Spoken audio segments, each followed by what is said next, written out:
Welcome to Baxter Yoga. I'm here at the Oakland Yoga Studio today, and check it out the next time you're in town.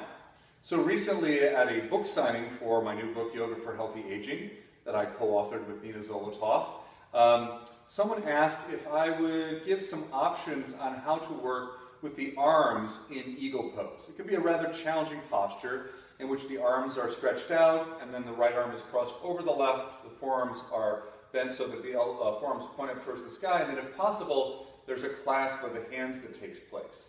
So there's a lot of factors that go on in order to get the shoulders into that shape. And for some people, based on injury or architecture or illness, any number of factors, it's not very accessible to do the full eagle arms when doing that posture. So a couple of options that I find very helpful is, number one, if you can cross the elbows over one another and then bend the forearms up towards the sky, let the arms stay angled like this instead of trying to strain to bring the hands into a clasp. So if I do that, float my elbows up and my shoulders down, and press forward slightly with the elbows, I'll still get some nice stretching sensation across the upper back shoulder area. So just that crossed arm V position, excellent.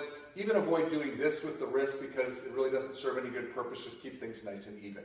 So that's option number one. Option number two is if you find that you can cross the arms, but spinning the arms up is painful in your shoulders, then just reach around and grab onto the outer edge of the shoulders on the right and left side. Lift the elbows up a little bit, relax the shoulder blades down, and press the elbows forward. Once again, as soon as I do all those things, I feel a really nice stretch across the space between my shoulder blades and around the outer shoulder area. And so you can do that on both sides. So that's option number two, sometimes called the bear hug option.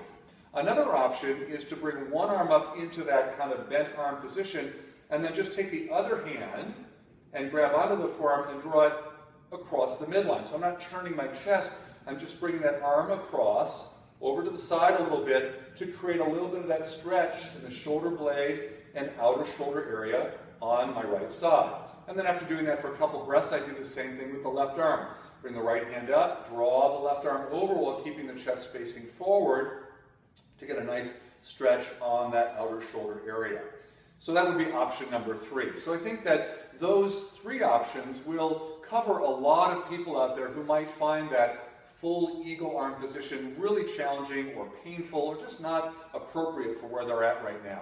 You might find that if you start with maybe the easiest versions and then work towards the more challenging versions, you'll be able to gradually open up the upper back and shoulders, but take your time with that. Be really reasonable with yourself. So today I've shared with you some options on how to work with the arms in eagle pose.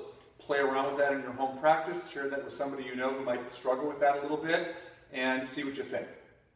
You can follow me online at baxterbell.com. Check out the blog site Yoga for Healthy Aging. Look for my longer practices on the practice channel at yogauonline.com. And don't forget the book, which is now available both online and at your local bookstores. Ask your local bookstore to order it for you. Until the next time, namaste.